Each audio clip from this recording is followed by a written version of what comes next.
రష్మిక మందన గారు ఇప్పుడు కొత్తగా యాక్ట్ చేస్తున్న మూవీ ద గర్ల్ ఫ్రెండ్. అయితే రష్మిక మందన గారు ద గర్ల్ ఫ్రెండ్ మూవీకి ముందు లాస్ట్ యాక్ట్ చేస్తున్న మూవీ కుబేరా. అయితే ఈ కుబేరా మూవీ ఈ మధ్య రిలీజ్ అయింది.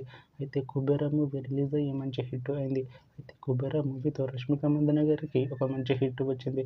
అయితే రష్మిక మందన గారు కుబేరా మూవీ రిలీజ్ తర్వాత కాస్త టైం గ్యాప్ తీసుకొని ఇప్పుడు మళ్ళీ ద గర్ల్ ఫ్రెండ్ మూవీలో యాక్ట్ చేస్తున్నారు రష్మిక మందన గారు. చూడాలి రష్మిక మందన గారికి ద గర్ల్ ఫ్రెండ్ మూవీతో కూడా ఇంకొక మంచి హిట్ తనకి వస్తుందా లేదా అనేది మనం the girl friend movie release అయ్యాక చూడాలి. అయితే the girl friend movie team ఈ మధ్య ఒక చిన్న టీజర్ని అలానే ఒక పాటని విడుదల చేసింది. అయితే వాటికి మంచి రెస్పాన్స్ వచ్చింది. అయితే the girl friend movie team ఈ మధ్య షూటింగ్ని కూడా కంప్లీట్ చేసుకున్నారు. అయితే the girl friend movie team మాత్రం చాలా కాన్ఫిడెంట్గా ఉన్నారు. ద గర్ల్ ఫ్రెండ్ మూవీ మంచి హిట్ అవుతుంది అంటున్నారు మూవీ టీం.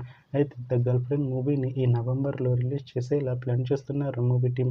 చూడాలి the girl friend movie release అయ్యాక మంచి హిట్ అవుతుందా లేదా అనేది మనం the girl friend movie release అయ్యాక చూడాలి. Thanks for watching this video friends. మీకు ఈ వీడియో నచ్చితే ఈ వీడియోని లైక్ చేయండి. ఇంకా ఇలాంటి మూవీ అప్డేట్స్ కోసం ఈ ఛానల్ని సబ్స్క్రైబ్ చేసుకోండి.